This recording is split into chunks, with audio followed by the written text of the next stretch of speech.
जय माता दी मित्रों, मैं अन्नपूर्णा अपने चैनल पर आपका स्वागत करती हूँ। आज के वीडियो में पंचकन्या के विषय में चर्चा करने जा रहे हैं। आखिर कौन थी ये पंचकन्या और विवाह के पश्चात भी इन्हें आखिर कन्या क्यों कहा जाता है?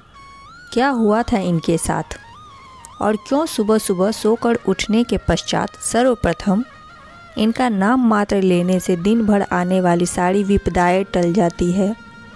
ये सारी विषय पर हम आपको बताएंगे।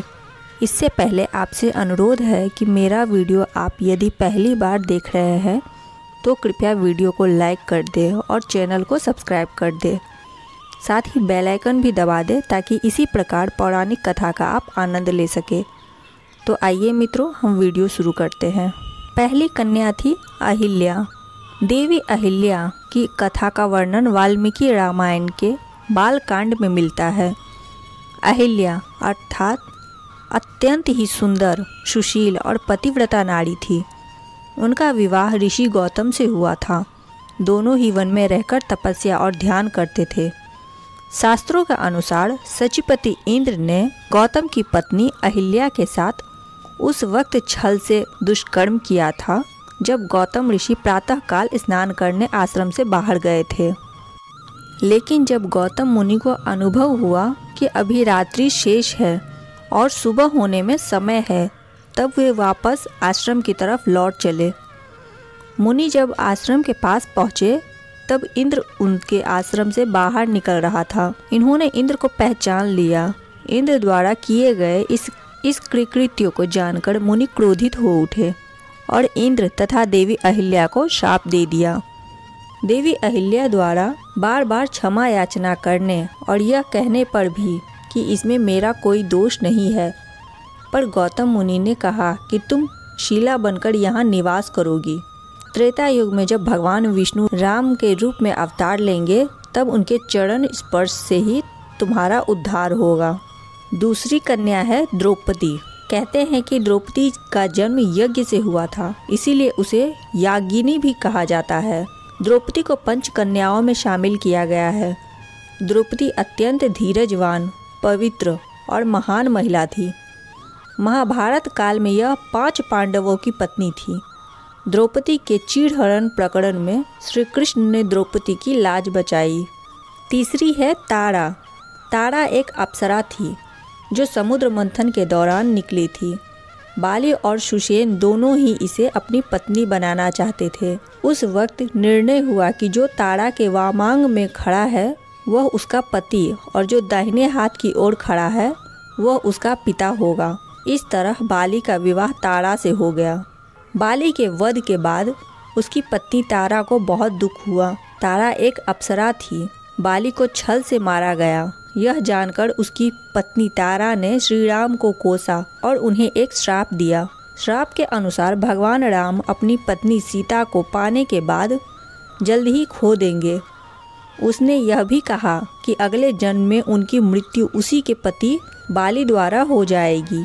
अगले जन्म में भगवान विष्णु ने श्री कृष्ण के रूप में जन्म लिया और उनके इस अवतार का अंत एक शिकारी भील जड़ा जो कि बाली का दूसरा जन्म था, उन्हीं के द्वारा किया गया। चौथी कन्या है कुंती। यदुवंशी राजा शूरसेन की पृथा नामक कन्या और वासुदेव नामक एक पुत्र था। पृथा नामक कन्या को राजा शूरसेन ने अपनी बुआ के संतानहीन लड़के कुंती भोज को गोद दे दिया। कुंती भोज ने इस कन्या का नाम कुंती रखा। इस तरह पृथा अर्थात कुंती अपने असली माता पिता से दूर रही। जैसे दशरथ ने अपनी पुत्री शांता को अंग देश के राजा रोमपद को गोद दे दिया था। कुंती अपने महल में आए महात्माओं की सेवा करती थी। एक बार वहां ऋषि दुर्वासा भी पधारे।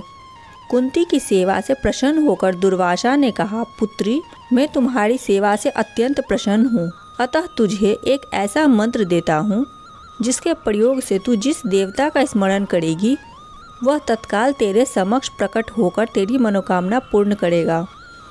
इस तरह कुंती को एक अद्भुत मंत्र मिल गया।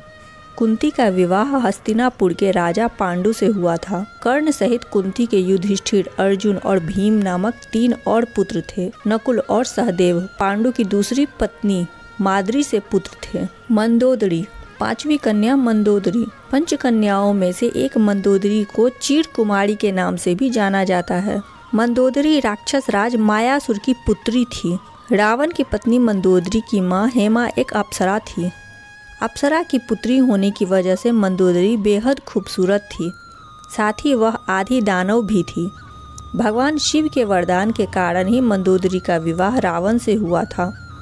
मंदोदरी ने भगवान शंकर से वरदान मांगा था कि उनका पति धरती पर सबसे विद्वान और शक्तिशाली हो। मंदोदरी से रावण को जो पुत्र मिले उनके नाम हैं मेघनाथ, महोदर, प्रहस्त, विरूपाक्ष, भीकम वीर।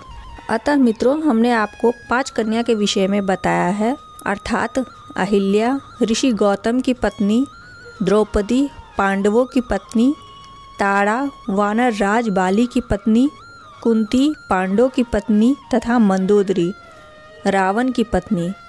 इन 5 कन्याओं का प्रतिदिन स्मरण करने मात्र से ही दिन भर की सारी विपदाओं का नाश हो जाता है। इन 5 कन्या के विषय में ब्रह्म पुराण में एक श्लोक है जिसका पाठ हमें नित्य करना चाहिए। श्लोक कुछ इस प्रकार है। अहिल्या द्रौपदी तारा कुंती मंदोदरी तथा पंचकन्या स्मरे नित्यम महापातक नाशनम।